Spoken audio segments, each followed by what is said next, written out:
आहे axis. Okay, मग आता हा आहे त्याचा इक्वेटर, हा आहे त्याचा सेंटर. मी काय करत आहे, या डायपोल पासून आर अंतरावर अशा लाईनवर एक काय घेतोय, पॉइंट पी घेतोय. पॉइंट पी घेतोय. किती अंतरावर आहे तो, आर अंतरावर आहे. मग या लाईननं किती अँगल केलाय, थिटा अँगल केलाय. कुणासोबत केलेला आहे, डायपोल मोमेंट पी बार सोबत केलेला आहे. हा डायपोल मोमेंट पी बार आहे. मग आर अंतरावर असणारा पी पॉइंट तुम्ही निवडलाय. या ठिकाणचं इंटेन्सिटी काढायचं आहे आपल्याला. मग या ठिकाणचं इंटेन्सिटी काढण्यासाठी जाऊया. मग इथं फील्ड कोण कोण तयार करणार, इथं फील्ड तयार करणारा कोण आहे, प्लस क्यू पोल स्ट्रेंथचा पण चार्ज आहे. इथं फील्ड तयार करणारा कोण आहे, मायनस क्यू पोल स्ट्रेंथचा पण चार्ज आहे. पण विद्यार्थी मित्रांनो, इथं आपल्याला इथलं इंटेन्सिटी काढण्यासाठी मी काय करतोय, वेक्टर नावाचा कन्सेप्ट वापरतोय. लक्षात घ्या, हा जर वेक्टर या दिशेत असेल आणि ही जर लाईन, या लाईननं जर त्याच्यासोबत थिटा अँगल केलेला असेल, तर बोला पहा, या वेक्टरचा या दिशेतला कॉम्पोनंट कोण राहणार. एखाद्या वेक्टरचा ॲडजेसंट कॉम्पोनंट काढायचा असेल तर तो कॉस या ट्रिग्नोमेट्रिक रेशोने काढता येतो. आणि म्हणून या दिशेत त्याचा कॉम्पोनंट राहणार आहे P cos theta. P cos theta हा झाला पी कॉस थीटा. मग त्या कॉम्पोनंटला परपेंडिक्युलर असणारा कॉम्पोनंट कोणता राहतोय, हा आहे P sine theta. P sine theta means what, this is the component dipole. This is the component dipole having dipole moment p cos theta, having dipole moment p sin theta.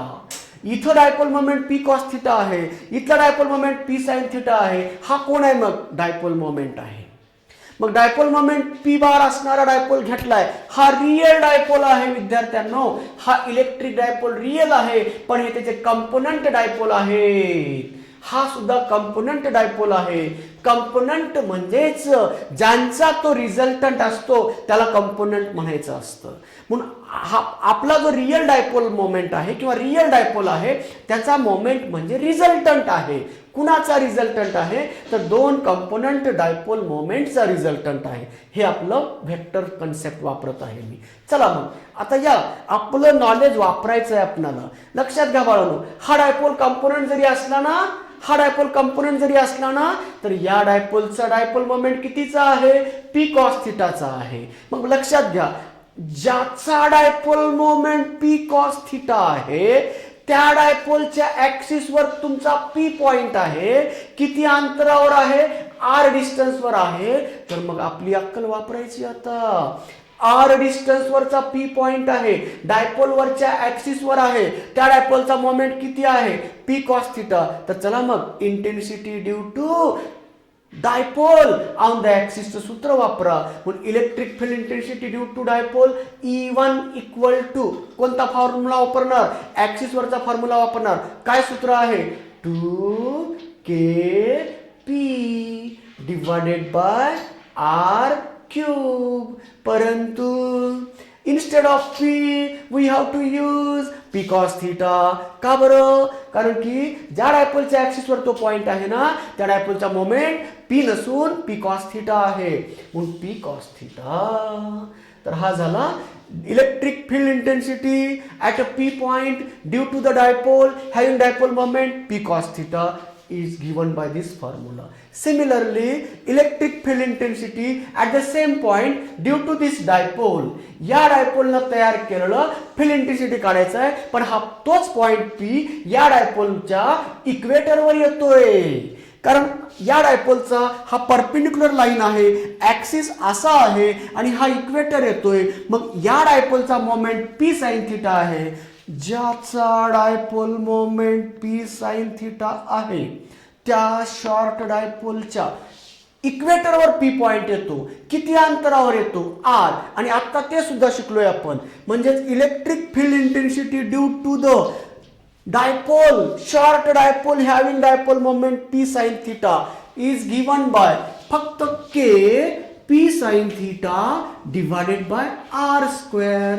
याला E2 नाव दिलं. आता direction जर पाहायचं असेल ना बाळांनो, याची दिशा along the axis असते, हा E1 असं म्हणूया, आणि याची दिशा इक्वेटरवरच्या डायपोल मोमेंटला अँटी पॅरलल असतो. म्हणजे इक्वेटरवरच्या लाईनचा किंवा इक्वेटरवरच्या पॉइंटचा इंटेन्सिटी हा डायपोल मोमेंटला अँटी पॅरलल असतो. म्हणजे हा E2 आहे.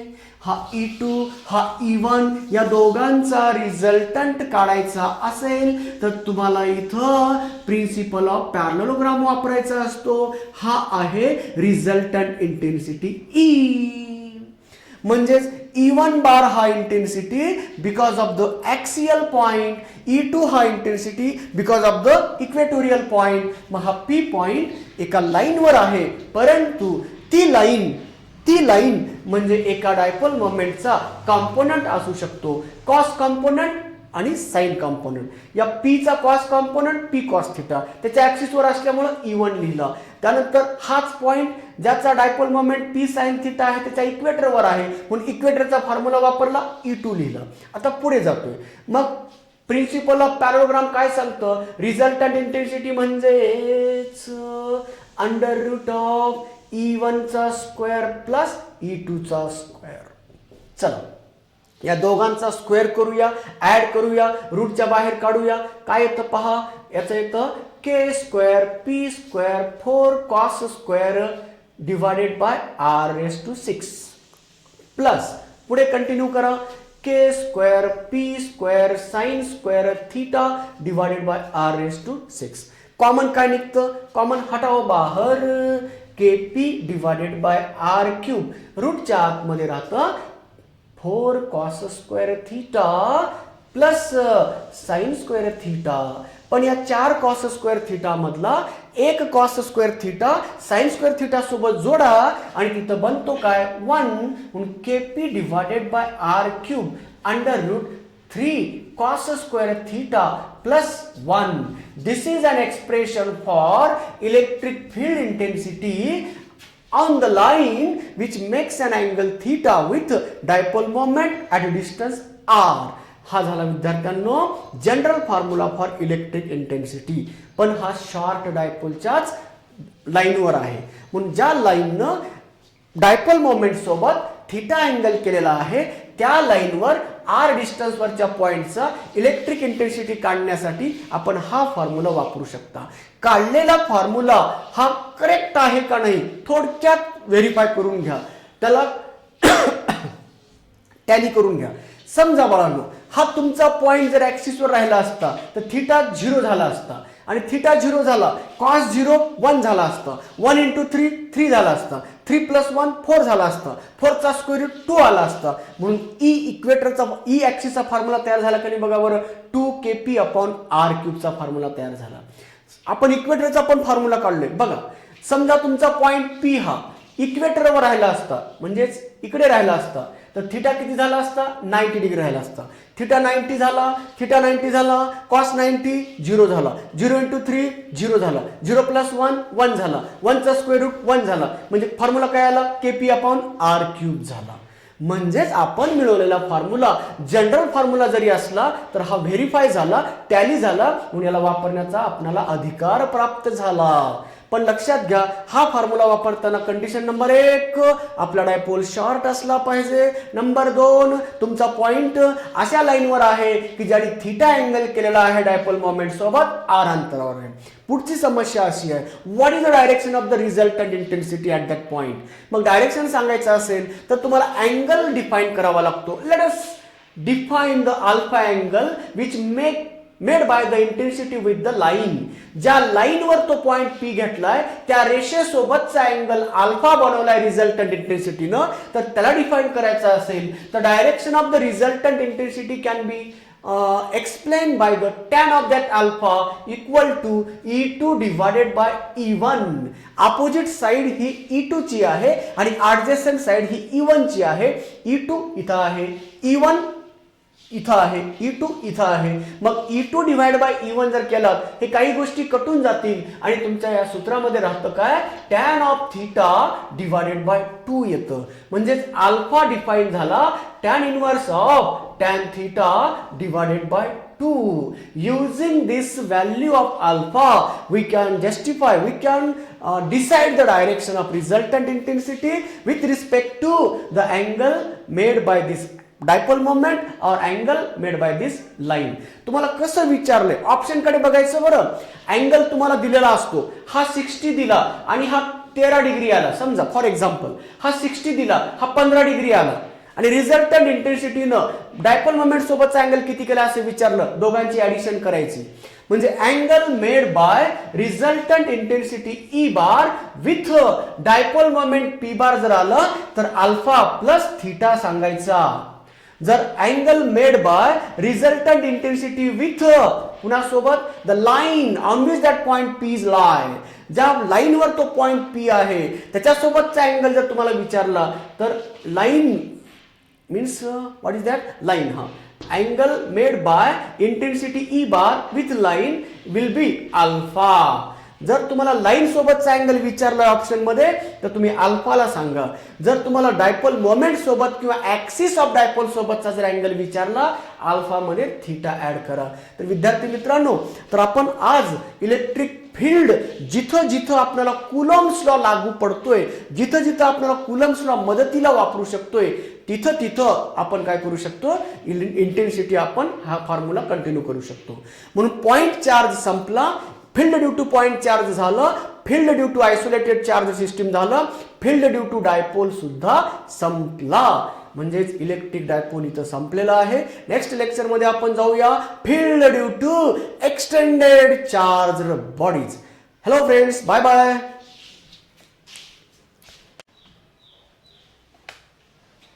नमस्कार विद्यार्थी मित्रांनो, नमस्कार. तो आज आपल्याला इलेक्ट्रिक चार्ज आणि त्यांनी बनवलेलं इलेक्ट्रिक फील्ड याचा अभ्यास करत असताना शेवटच्या लेक्चरला आपण थांबलेला चार्ज इलेक्ट्रिक फील्ड कसा तयार करतो, पॉइंट चार्ज इलेक्ट्रिक फील्ड कसा तयार करतो, त्यानंतर आयसोलेटेड चार्ज सिस्टीम कशा पद्धतीने इलेक्ट्रिक फील्ड तयार करते त्याचे फॉर्म्युले काढलेत. त्याच्यानंतर इलेक्ट्रिक डायपोलला तयार केलेलं इलेक्ट्रिक फील्ड शिकलो. ऑन द ॲक्सिस काय आहे, ऑन द इक्वेटर काय आहे, at any point inside the field काय इंटेन्सिटी असतं, त्यांची डायरेक्शन काय असते याचा अभ्यास शेवटच्या लेक्चरमध्ये केलोय. आता आपण जाऊया की जर समजा एखाद्या बॉडीवर चार्ज डिस्ट्रीब्यूट झालेले असतील, त्याला आपण म्हणतोय एक्सटेंडेड चार्ज बॉडी. ज्या बॉडीवर इलेक्ट्रिक चार्जेस पसरून बसतात, एक्सटेंड होऊन बसतात, म्हणजेच डिस्ट्रीब्यूट झालेले चार्जनं बनवलेलं इलेक्ट्रिक फील्ड आपल्याला जाणून घ्यायचं आहे. तर आपण प्रॉपर्टीज ऑफ चार्ज मध्ये शिकत असताना चार्जची एक प्रॉपर्टी शिकली. कोणती property? Distributive property. Charge redistribute पण होतात, चार्ज डिस्ट्रीब्यूट पण होतात. मग डिस्ट्रीब्युशन किती प्रकारचं? दोन प्रकारचं, नॉन युनिफॉर्म चार्ज डिस्ट्रीब्युशन आणि युनिफॉर्म चार्ज डिस्ट्रीब्युशन. त्याच्यानंतर युनिफॉर्म चार्ज डिस्ट्रीब्युशनचे पुन्हा तीन प्रकार, linear charge distribution, surface charge distribution, volume charge distribution. आणि मग त्याच्यावरून आपण जर समजा एखादे वायरवर आपण चार्जेस दिले, that distribution of the charges along the length of the wire called as linear charge distribution. And in order to explain such a linear charge distribution, the linear charge density term is defined. Linear charge density is the number of charges distributed on unit length of the wire. एखाद्या वायरच्या unit लांबीवर बसणाऱ्या चार्जला आपण म्हणतोय linear charge density of the wire. आणि linear charge density define केलं, त्याचा formula काढला. एल लांबीवर वायरच्या क्यू चार्ज बसलेले असतील तर युनिट लांबीवर बसलेले चार्ज म्हणजेच क्यू डिवायडेड बाय एल, याला म्हणतोय linear charge density. Linear charge density. आता मग मी असं म्हणू का, त्याच्या वायरच्या युनिट लांबीवर बसलेले चार्ज म्हणजे सिग्मा. मग वायरची लांबी dl दिली, वायरची लांबी dx दिली, तर dx लांबीवर बसलेले चार्ज जर काढण्याचा योग आला तर तुम्ही कसं काढणार? तर dl लांबीवर बसणारे चार्ज जर काढायचे असतील तर युनिट लांबीवर बसणारे चार्ज लॅम्बडा आहेत. मग dl लांबीवर बसणारे चार्ज काढायचे असेल तर लॅम्बडा इंटू dl करतोय. मग number of charges distributed on the given length of the wire can be obtained by multiplying the length of the wire with a linear charge density. linear charge density न आपण given length of the wire ला जर multiply केलं ना, charges distributed on that wire मिळतात. जर छोटीशी लांबी असेल तर कमी चार्ज डिस्ट्रीब्यूट होतील त्याच्यावर. म्हणून एखाद्या dl लांबीच्या तुकड्यावर जर बसणारे चार्ज हवे असतील तर dl into lambda equal to dq भेटतं तुम्हाला. म्हणजेच इथून आपल्याला काय सजेस्ट करायचं आहे, कारण की जेव्हा एखाद्या वायरवर युनिफॉर्मली चार्ज डिस्ट्रीब्यूट झालेले असतात आणि तशा युनिफॉर्मली चार्ज डिस्ट्रीब्युटेड वायरनं बनवलेलं इलेक्ट्रिक फील्ड आपल्याला जाणून घ्यायचं असेल तर आता आपल्याला कुलम्बचा प्रिन्सिपल वापरायचा आहे. कुलम्स लॉ, कुलम्ब फोर्सचा वापर करायचा आहे. आणि कुलम्स लॉच्या मदतीनं या युनिफॉर्मली चार्जड वायरनं बनवलेल्या इलेक्ट्रिक फील्डचा अभ्यास करत असताना एक छोटासा तुकडा घ्यावा लागेल. का? कारण कुलम्ब फोर्स हा पॉइंट चार्ज मधलाच फोर्स आहे आणि कुलम्ब फोर्सच्या मदतीनं जो आपण इंटेन्सिटी काढणार आहोत तो पॉइंट चार्जनंच बनवलेल्या फील्डच्या फॉर्म्युल्यानुसार निघते. म्हणून आपण आता काय करूया, युनिफॉर्मली चार्ज वायर घेतोय आणि जनरल फॉर्म्युला काढूया. मग त्या जनरल फॉर्म्युल्याचा वापर आपण कंडिशनल फॉर्म्युले मिळवण्यासाठी करता येतो. जर इन्फानाइट लांबीचं चार्ज वायर असेल तर त्यांनी बनवलेलं इलेक्ट्रिक फील्ड कसं असतं, जर फायनाइट लांबीचं वायर असेल तर त्यांनी बनवलेलं इलेक्ट्रिक फील्ड कसं असेल. स्ट्रेट वायर आहे आणि मग त्याला जर अर्ध कट केला तर त्या पॉइंटवर, त्या प्लेनवर असणाऱ्या पॉइंटचं इलेक्ट्रिक फील्ड किती असेल.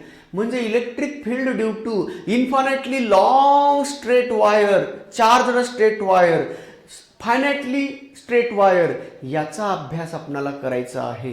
म्हणून चार्जड वायरनं बनवलेलं फील्ड एक्सप्रेशन काढण्यासाठी इंटेन्सिटीचं, त्यासाठी मला जनरल फॉर्म्युला काढावा लागेल. आणि मग एकदा का जनरल फॉर्म्युला माहीत झाला ना, मग ते कुठल्याही कंडिशनला मी वापरू शकतोय. चला मग मित्रांनो, अगोदरच आपण एक फॉर्म्युला काढणार आहोत. इन्फानाइट लांबीचं वायर न घेता एक अशा विशिष्ट लांबीचं थिन वायर घेतोय ज्याच्यावर चार्ज डिस्ट्रीब्युशन लिनियरली झालेलं असेल. Okay, now consider the wire of length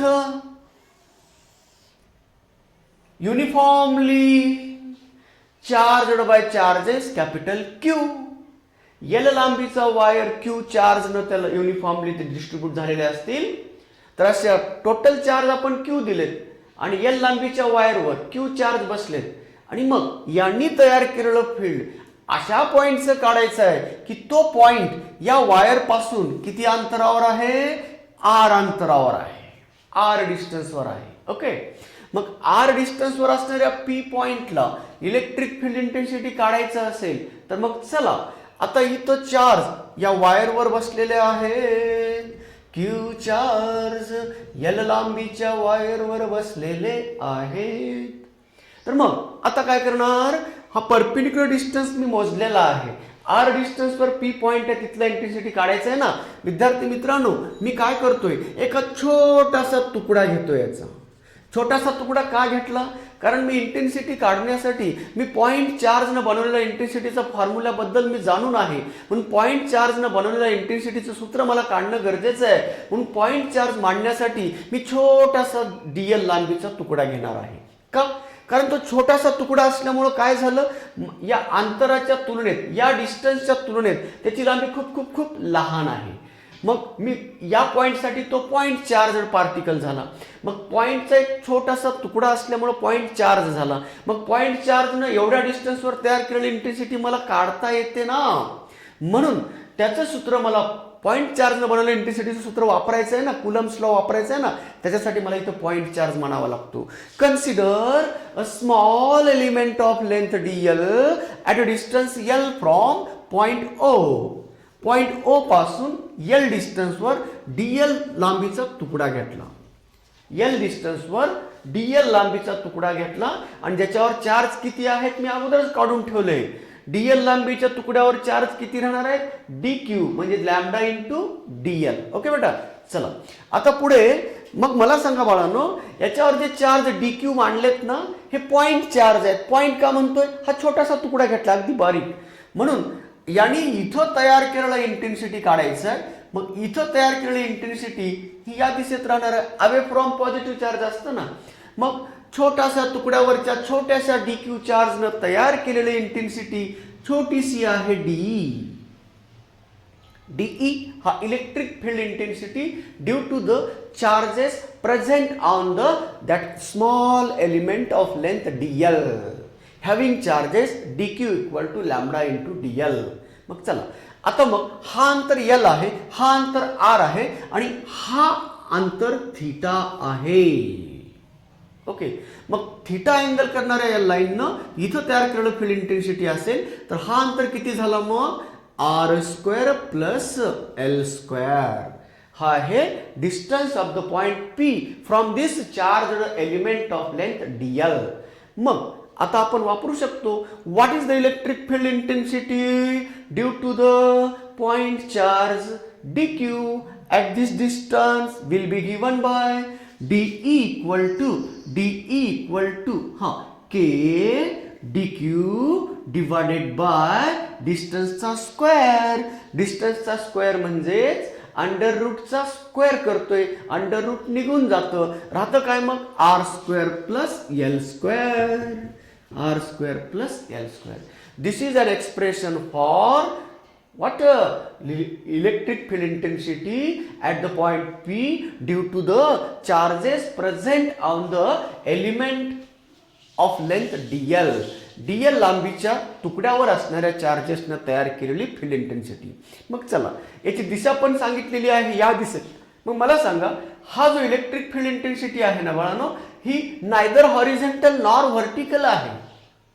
he horizontal पण नाहीये आणि व्हर्टिकल पण नाहीये. मग याचा अर्थ ही इन्क्लाइन्ड आहे. किती अँगलनं, थीटा अँगलनं इन्क्लाइन्ड आहे. ओके, मग हा जर थीटा अँगल असेल तर इकडे कोणता कॉम्पोनंट असतो, डीई कॉस थीटा, आणि इकडे कोणता कॉम्पोनंट असतो, डीई साइन थीटा. हे ना बाळांनो, चला मग आता हा जर तुकडा आपण जोपर्यंत आपण या लाईनच्या वर घेतो तोपर्यंत त्याची इंटेन्सिटी याच्या खालीच येते आणि त्याला दोन कॉम्पोनंट नेहमी असणार. किती, कॉस कॉम्पोनंट या दिशेत म्हणजे अलॉंग एक्स ॲक्सिस आणि वाय कॉम्पोनंट म्हणजे वाय ॲक्सिसच्या डायरेक्शनमध्ये डी साइन थिटा कॉम्पोनंट असणार. म्हणजेच इलेक्ट्रिक फील्ड इंटेन्सिटीला मी रिझॉल्व केलं त्याच्या दोन कॉम्पोनंटमध्ये. आता पहा, जर आपण हाच तुकडा इकडे जर घेतला असता, हा तुकडा जर इकडे घेतला असता तर इलेक्ट्रिक फील्ड इंटेन्सिटी इकडे आली असती. मग त्याचा कॉस कॉम्पोनंट इकडे आला असता आणि साइन कॉम्पोनंट इकडे आला असता. आहे ना बाळांनो, हा थीटा तर इकडला पण डी साइन थीटा आणि इकडे डी कॉस थीटा. आता लक्षात घ्या, इकडे जेव्हा चाललात तेव्हा दोन कॉम्पोनंट, इकडे जरी चाललात तेव्हा दोन कॉम्पोनंट, पण त्याच्यातला एक्स कॉम्पोनंट मात्र एकाच दिशेत आहे. दोघांचेही एक्स ॲक्सिसच्या डायरेक्शन मध्ये जाणारे हॉरिझॉन्टल कॉम्पोनंट दोन्ही बाजूचे, दोन्हीही बाजूवर बसणाऱ्या चार्जेसनं तयार केलेल्या फील्ड इंटेन्सिटीचा हॉरिझॉन्टल कॉम्पोनंट हा एकाच दिशेत यायला लागला म्हणून त्यांची काय होत जात असते, ॲडिशन होत जात असते. परंतु जेवढा कॉम्पोनंट साइन कॉम्पोनंट याचा या दिशेत आहे, डीई साइन थीटा आहे ना बाळांनो, या दिशेत आहे, याचा या दिशेत आहे, या दोघांचा रिझल्टंट हा वाय कॉम्पोनंट येणार आहे. म्हणजे इलेक्ट्रिक फील्ड इंटेन्सिटीला दोन कॉम्पोनंट असू शकणार आहेत. एक्स कॉम्पोनंट काढण्यासाठी दोघांच्या कॉस कॉम्पोनंटची ॲडिशन होते आणि वाय कॉम्पोनंट काढण्यासाठी दोघांच्या वाय कॉम्पोनंटची म्हणजे साइन कॉम्पोनंटचं सबट्रॅक्शन होतं. मग आता मला सांगा, जिकडे भाग जास्त आहे तिकडचा वाय कॉम्पोनंट मोठा राहणार आहे आणि जिकडे वायर कमी आहे तिकडचा वाय कॉम्पोनंट छोटा राहणार आहे. इथं तर दोघांची ॲडिशन आहे, ॲडिशनमध्ये काही प्रश्नच नाहीये, ॲडच होणार आहे. पण इथं जेव्हा सबट्रॅक्शन होतं ना त्यांचा रिझल्टंट हा त्या दोघांवर डिपेंड असतो. समजा या दोघांपैकी इकडचा जर कंपोनंट मोठा असेल तर रिझल्टंट इकडे येणार आहे, बरोबर आहे. आणि जर समजा या दोघांपैकी इकडचा कंपोनंट मोठा असेल तर रिझल्टंट इकडे येणार आहे.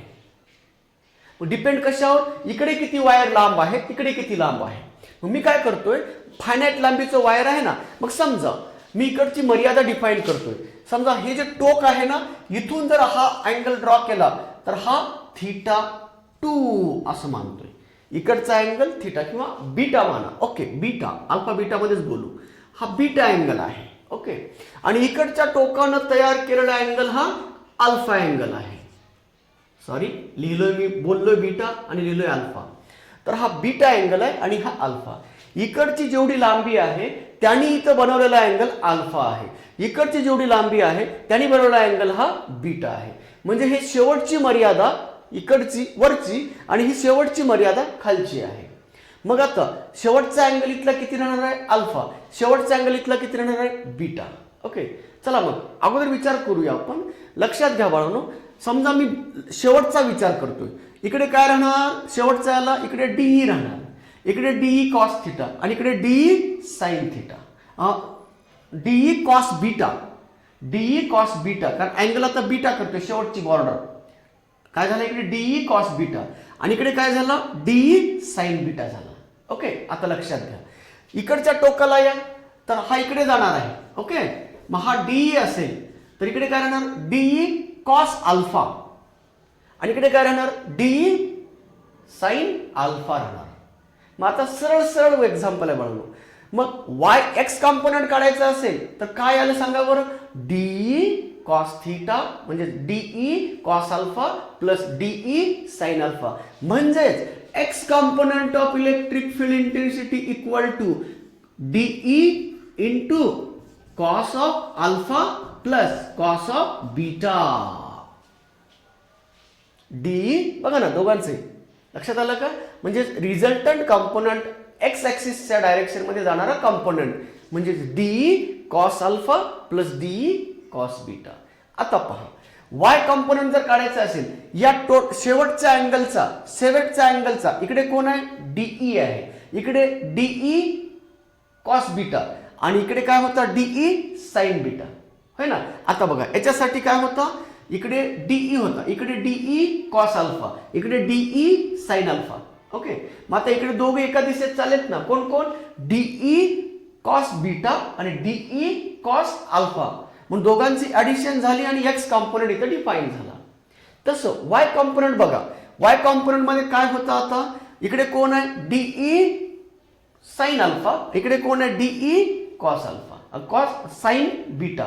म्हणून ई वाय जर काढायचं असेल तर डीई साइन बीटा मायनस, हा निगेटिव्हला चालेल ना, मायनस साइन अल्फा. तर हे आहे X component of electric field intensity आणि Y component of electric field intensity at a distance R from this length of wire L. आता प्रश्न हा आहे बाळांनो, DE D Q upon R square L square हे आहे ना. मग आता इंटेन्सिटी डीई फक्त या छोट्या तुकड्याची झाली डीई, पण आपल्याला ई काढायचं आहे, टोटल ई काढायचं आहे. म्हणून आता इथं डीई न म्हणता E cos alpha plus cos beta, इथं E sine beta minus sine alpha. आता ई म्हणजेच कोणी बनवलेली, इकडच्या तुकड्यानं या पूर्ण एकूण टोटल इंटेन्सिटी ई काढायचं आहे मला. डीई म्हणणार नाही, तर डीई हे छोट्याशा तुकड्यानं तयार केलेलं होतं. आता मी जेव्हा जनरलाइज करतोय, एकूण वायरनं बनवलेली इंटेन्सिटी काढायची असेल तर मला याचं काय घ्यावं लागेल, आता इंटिग्रेशन. मग चला अगोदर डीईचं टोटल इलेक्ट्रिक फील्ड इंटेन्सिटी काढूया, मग नंतर इकडे जाऊया. म्हणजे टोटल इंटेन्सिटी ई काढलं, इथं आणून ठेवलात की उत्तर भेटतं. चला मग अगोदर टोटल इंटिग्रेशन काढूया इंटेन्सिटी डीईचं इथून इथपर्यंत. म्हणजेच अँगलची लिमिट कुठे टाकलं, अल्फा टू बीटा जाण्यासाठी. अल्फा टू बीटा जात असताना टोटल इंटेन्सिटी किती आहे ते काढायचं आणि मग इथं आणायचं, आपलं उत्तर भेटतं. चला मग आता डीईची व्हॅल्यू तुम्हाला माहित आहे, तर मग त्याच्यामध्ये किमती टाकतोय. डीक्यूची लांबी किती, डीक्यूची व्हॅल्यू किती घेणार, लॅम्बडा इंटू डीएल. के ची किंमत 1/4 पाय एप्सिलॉन नॉट ठेवतोय. म्हणून as d E equal to lambda d L upon 4 pi epsilon naught into R square plus L square. आता मला intensity due to entire charge wire काढायचं आहे, तर याचं इंटिग्रेशन घेणार. ई म्हणजेच इंटिग्रेशन ऑफ डीई. मग इंटिग्रेशन मध्ये lambda d L upon 4 pi epsilon naught R square plus L square. आता इथे जे कॉन्स्टंट आहेत त्यांची जागा इंटिग्रेशनच्या बाहेर असते. म्हणजेच lambda constant, 4 pi constant, epsilon naught constant, integration मध्ये बसले d L upon R square plus L square. आता लक्षात घ्या, जेव्हा तुमचा हा एलिमेंटची पोझिशन बदलताय तुम्ही, तुमचा हा एलिमेंट वर चाललाय तेव्हा एल पण बदलतोय. एल बदलल्यामुळं हा डिस्टन्स पण बदलतोय. हा डिस्टन्स बदलला म्हणजे अँगल पण बदलतोय, आहे का नाही. म्हणून आता इथं एल पण बदलायला लागला. मला आता हे इंटिग्रेबल बनवायचं आहे. त्यासाठी मी काय करतोय, आता पहा, मी जर समजा या इक्वेशनला थीटामध्ये आणण्याचा प्रयत्न केला, इंटिग्रेट करत असताना थीटामध्ये, का, मला थीटाचा लिमिट माहित आहे. इकडे अल्फा पर्यंत चालू, इकडे कुठेपर्यंत चालू आहे, बीटा पर्यंत चालू आहे का नाही. मग आता मला सांगा, इंटिग्रेशनचं लिमिट देण्यासाठी मी काय करतोय, इथं सबस्टिट्यूट करतोय. काय सबस्टिट्यूट करतोय, कॉट ऑफ थीटा बरोबर काय आहे, R upon L. Cot of theta equal to R upon L आहे. म्हणजेच आर इक्वल टू काय सूत्र झालं, कॉट म्हणजेच टॅन, म्हणजे याचं उलट असतं, आर अपॉन एल. बरं, टॅन जर घेतलं तर tan of theta equal to L upon R येतं. एल म्हणजेच कोण आहे, R tan theta. Okay, right, R tan theta. मला एल ची किंमत रिमूव्ह करायची आहे, थीटा आणायचं आहे, integrable with respect to theta करायचं आहे. आता एल ची किंमत आर टॅन थीटा आहे. आता पहा, L square plus R square ची किंमत ठेवत असताना R square into bracket, L square ची किंमत काय झाली, R square tan square theta, आणि हा आर स्क्वेअर बाहेर, tan square theta plus 1, tan square theta, R square into tan square theta plus 1. याची किंमत येते काय आहे, R square into cot square theta. तर ही किंमत आली, आर स्क्वेअर प्लस एल स्क्वेअरची किंमत आली, R square cot square theta.